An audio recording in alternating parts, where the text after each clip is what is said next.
President Draupadi Murmu will arrive in Auckland today on a 3-day state visit to New Zealand.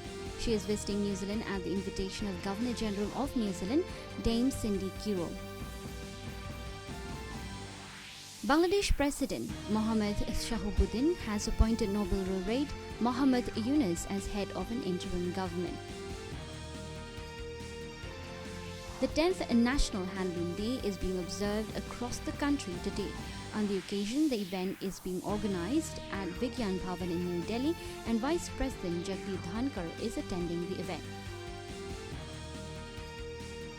The nation is paying tribute to distinguished poet, writer of repute, great philosopher, social reformer and educationist Gurudev Rabindranath Tagore on his death anniversary today.